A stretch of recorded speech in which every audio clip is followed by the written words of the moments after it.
Takže dobré ránko, ďalší tréning. Dnes budú znova ramená, ale bude tá druhá varianta. Dnes to bude sústredené viacej na zadné ramená. Ako ten predchádzajúci tréning, vždy tie dva tréningy striedam. Prvý tréning, alebo teda varianta číslo 1 je taká, ako ste videli v predchádzajúcom videu. A varianta číslo 2 bude taká, čo bude v tomto videu. Snažím sa to striedať, vždy jeden tréning taký, druhý tréning taký, ako bude dnes. Čo sa týka série a opakovaní, tak to je stále rovnaké, akurát, že sú iné cviky. Tie ramená sú trošku inak zamerané. Veď uvidíte sami, tak idem na to. 4:15 ráno. Prvý cvik bude príťahy vrchnej kladky. Veľmi dobrý cvik, týmto cvikom veľmi rád začínam. Ja využívam variantu, že si sadnem na lavičku, aby som bol čo najviac statický, ako to ide. Snažím sa to ťahať dozadu len tými ramenami. Prvá séria 6 až 10 opakovaní, hovorím, to stále platí. Pomaly, kontrolovane, aby som to cítil.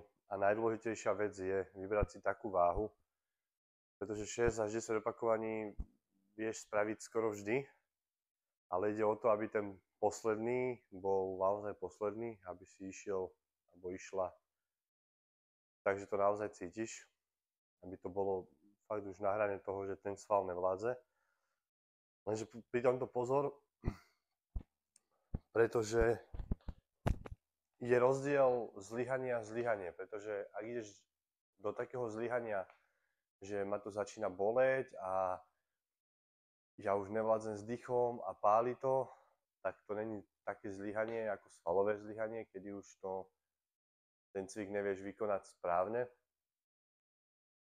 A vždy je treba sa snažiť do toho zlyhania takého nie, že ma to bolí a páli, ale ten sval to už nevie vykonať. Čiže tam je rozdiel, hovorím, ísť do zlyhania a ísť do zlyhania. Čiže preto tam treba upraviť aj tú váhu, že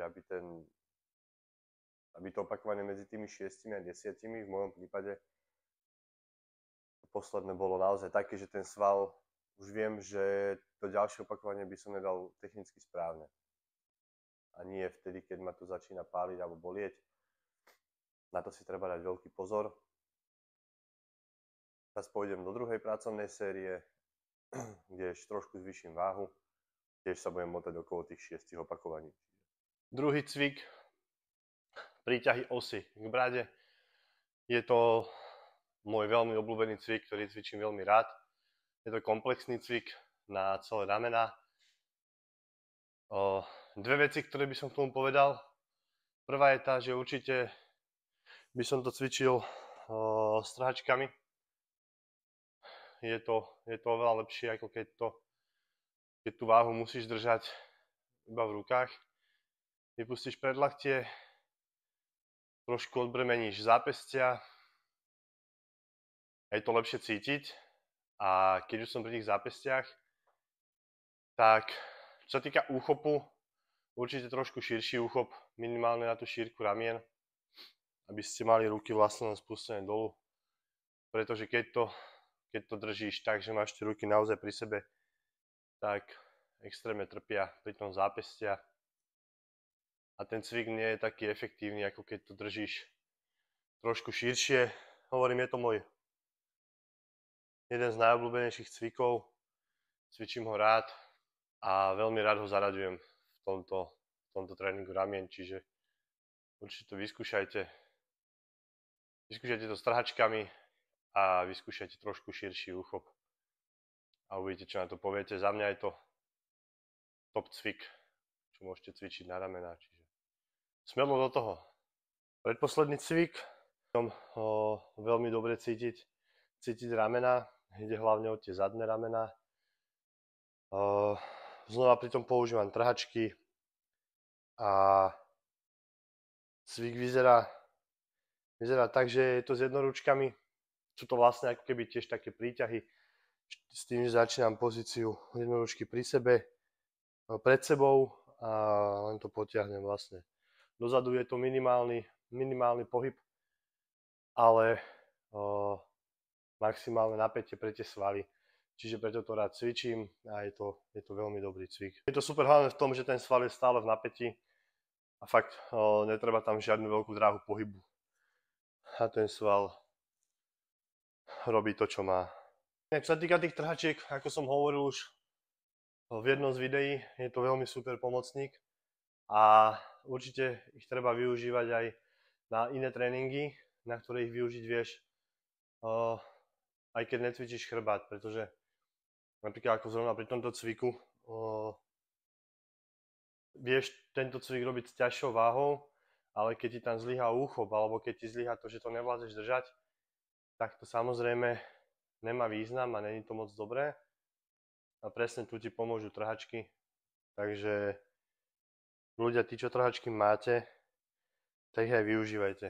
Boli na niečo vyrobené a pomáhajú. Pomáhajú pri tom tréningu doceliť lepšie výsledky. Čiže do druhej série bude trošku skok, musím zobrať z 30-37,5, ale keďže používam trhačky, to nebude vadiť.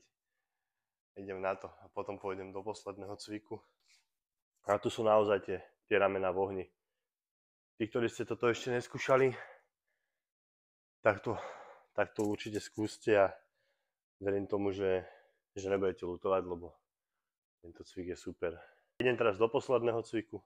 Budú to unilaterálne tlaky s oporou. S každou rukou idem sériu zvlášť. Je to veľmi dobré, hlavne na takú stabilitu toho ramena. Netreba cvičiť vždy všetko úplne izolovane. Hlavne čo sa ramien týka, tam je veľmi dôležitá aj tá stabilita toho kolbu, aj tých šliach, aj toho všetkého. A zrovna pri takýchto cvikoch tie stabilizátory veľmi dobre zapojíš a dáš vedieť aj im, že musia makať. Takto nejako vyzerá môj druhý tréning ramien. Idem teraz už iba super sériu biceps, triceps a mám hotovo. Tieto tréningy striedam, čiže... Ale teším sa vždy na každý tréning, čo sa týka ramena cvičím veľmi rád. Takže idem teraz už iba biceps, triceps v super sérii, potom koniec. Toľko asi dnešný tréning. Veľmi by som sa vám chcel všetkým poďakovať za každý jeden klik na to video, za každý jeden like, za každý jeden odber, aj za každý komentár. Som extrémne rád a extrémne šťastný, že to nejakým spôsobom funguje. Dúfam, že to bude fungovať aj ďalej. A stále mám v hlave, to čo som spomínal už veľmi, veľmi dávno, ešte v tých prvých videách, že mám na pláne nejaký nový content, ktorý stále neviem natočiť. Ale som si istý, že sa dostanem aj k tomu. A zatiaľ by som sa vám chcel veľmi pekne poďakovať za to, že máte so mnou aj trpezlivosť. A verím tomu, že to bude iba lepšie a lepšie. 59 minút. Dnes sa to trošku natiahlo. Ale nevadí. Máte tu nové videjko ramena volume 2. A hovorím, tieto dva tréningy striedam raz ten.